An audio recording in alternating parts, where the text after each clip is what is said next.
Antusias warga untuk menonton MotoGP sangat tinggi pemirsa. Di hari kedua ini, shuttle bus gratis dari ex-Bandara Selaparang, Kota Mataram menuju lokasi sirkuit penuh. Tim prokes pun mengingatkan warga agar menjaga jarak. Sejak pukul 7 pagi, ex-Bandara Selaparang, Kota Mataram dipenuhi warga yang akan menuju Pertamina Mandalika International Street Circuit dengan memanfaatkan sarana angkutan bus gratis. Hingga pukul 9 waktu Indonesia Tengah telah 40 bus atau sekitar 1.500 orang diberangkatkan menuju lokasi sirkuit.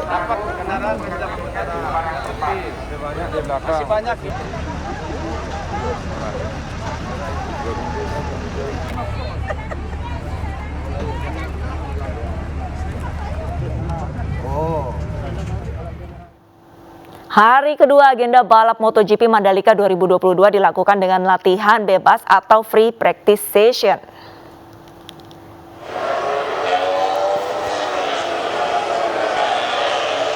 Hari ini, tanggal 19 Maret, terdapat sesi latihan bebas bagi seluruh rider.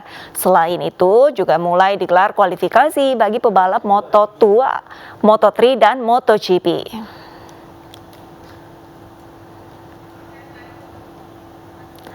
Sedangkan di hari ketiga 20 Maret 2022 menjadi hari penentuan balapan. Balap Moto3 akan digelar pada pukul 12 siang waktu setempat, disusul sesi balapan Moto2 dan ditutup dengan sesi balap MotoGP.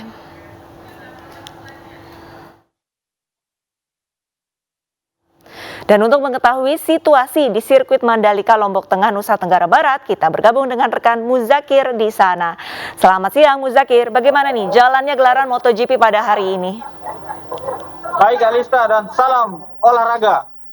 Saat ini kondisi dari sirkuit Mandalika telah digusur tadi pagi, sempat hujan yang begitu deras. Kondisi dari sirkuit lebih adem. Nah, masyarakat sudah mulai berbondong-bondong, terutama para penonton yang akan menyaksikan free practice hari ini untuk menentukan siapa yang akan mengisi pole position nanti untuk memperebutkan siapa yang tercepat di lintasan tercantik di dunia ini. Begitu Alista. Terlihat juga beberapa bus hilir mudik untuk mengangkut para penonton, baik dari Mataram, dari ex Bandara Selaparang. Tempatnya di parkir sebelah barat juga sudah mulai penuh oleh hilir mudik para penonton yang ingin menyaksikan para rider-rider kebanggaan atau rider-rider yang mereka jagokan untuk menjadi yang tercepat di sirkuit ini. Begitu Alista. Baik, Muzakir, kalau misalkan penonton ini mulai banyak mendatangi, lantas untuk protokol kesehatannya seperti apa? Apakah ada petugas yang mengimbau nih agar jaga jarak atau pakai masker atau seperti apa? Baik Alista, di sini sudah ada tim prokes yang sudah dibentuk oleh Kementerian Kesehatan bekerja sama dengan pemerintah Provinsi Nusa Tenggara Barat. Ada juga dari beberapa penyelenggara yang sudah menyiapkan scan barcode untuk semua penonton yang akan menukarkan tiket atau yang akan naik ke bis disiapkan scan barcode peduli lindungi. Mereka juga akan dituntun ketika mereka kebingungan dalam mengaplikasikan aplikasi peduli lindungi sehingga semua berjalan dengan aman. Jarak mereka juga diatur, tidak boleh ada kerumunan karena ada yang setiap saat melakukan patroli baik dari aparat TNI Polri dan dari tim prokes itu sendiri. Alista, kembali Anda. Baik, terima kasih banyak atas laporannya Muzakir dan semoga pergelaran MotoGP ini berlangsung dengan lancar dan tertib. Baik. Pemirsa, nonton balapan MotoGP terlengkap melalui Vision Plus, download sekarang di Google Play Store dan App Store.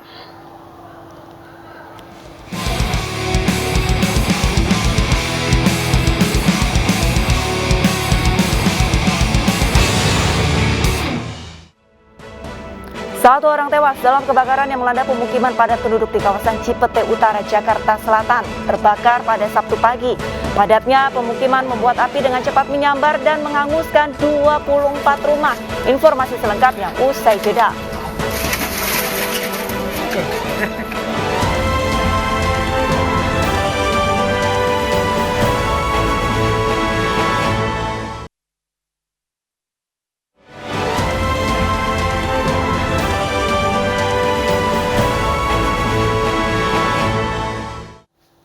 Pemirsa, 1 orang tewas dalam kebakaran yang melanda permukiman padat penduduk di kawasan Cipete Utara, Jakarta Selatan tadi pagi.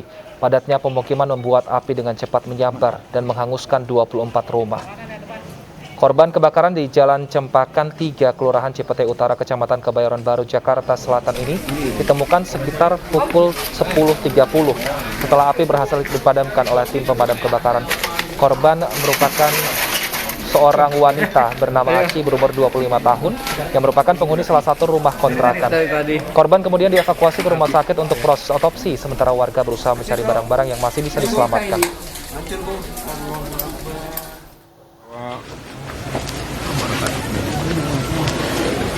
Kebakaran terjadi tadi pagi pukul 7 waktu Indonesia Barat. Api dengan cepat menyambar dan menghanguskan 24 rumah di kawasan padat penduduk di Jalan Cempaka 3 RT 7 RW 6 Kelurahan Cipete Utara, Kecamatan Kebayoran Baru, Jakarta Selatan. Lebih dari 20 unit pemadam kebakaran diturunkan untuk memadamkan api. Akibat kebakaran, 25 kepala keluarga kehilangan tempat tinggalnya. Hasil penyelidikan sementara, sumber api diduga berasal dari hubungan pendek arus listrik.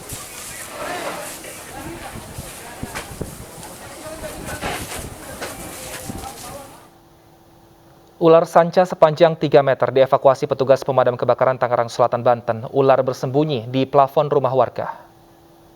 Itu aja dah. Itu bahaya tuh. Iya. Dengan menggunakan tongkat, petugas pemadam kebakaran secara perlahan mengevakuasi ular sanca dari atas plafon rumah warga di Pondok Aren, Tangerang Selatan, Banten. Dalam waktu 1 jam, ular dengan bobot mencapai 20 kg ini berhasil dievakuasi dan langsung dimasukkan ke dalam karung. Diduga ular sanca masuk ke rumah warga untuk mencari mangsa. Ada seorang petugas kebersihannya yang sedang membersihkan toren, di mana melihat ada ular yang masuk ke toren sehingga berusaha ditariknya. Lalu untuk kesulitannya, berhubung dengan space yang sangat terbatas sempit, maka kita membutuhkan senter dan terpaksa untuk mencarinya. Lalu ularnya jenisnya adalah jenis sanca dengan panjang kurang lebih 3 meter. Itu Pak Ustadz yang motoin. Rencananya ular akan diserahkan kepada komunitas reptil untuk mendapatkan penanganan lebih lanjut. Dari Tangerang Selatan, Banten, Nunung Purnomo, iNews melaporkan. Petugas Sudin Ketahanan Pangan, Kelautan, dan Perikanan menyidak sejumlah toko makanan hewan di Kemayoran, Jakarta. Sidak digelar untuk memastikan makanan dan obat-obatan yang dijual untuk hewan ini aman.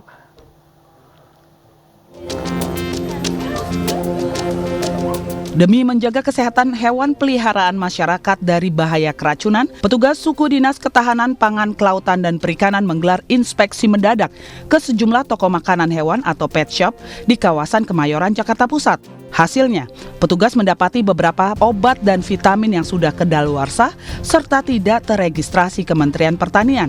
Sidak sengaja digelar demi melindungi hewan peliharaan warga seperti kucing dan anjing agar tidak sakit atau keracunan akibat mengkonsumsi vitamin dan obat-obatan yang sudah kedaluarsa.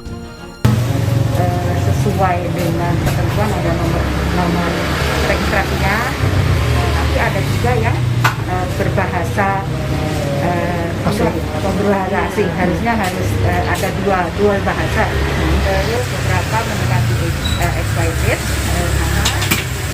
Petugas memberikan sanksi teguran kepada pemilik toko agar tidak menjual produk yang kedaluarsa. Dari Jakarta, Rani Sanjaya, iNews melaporkan.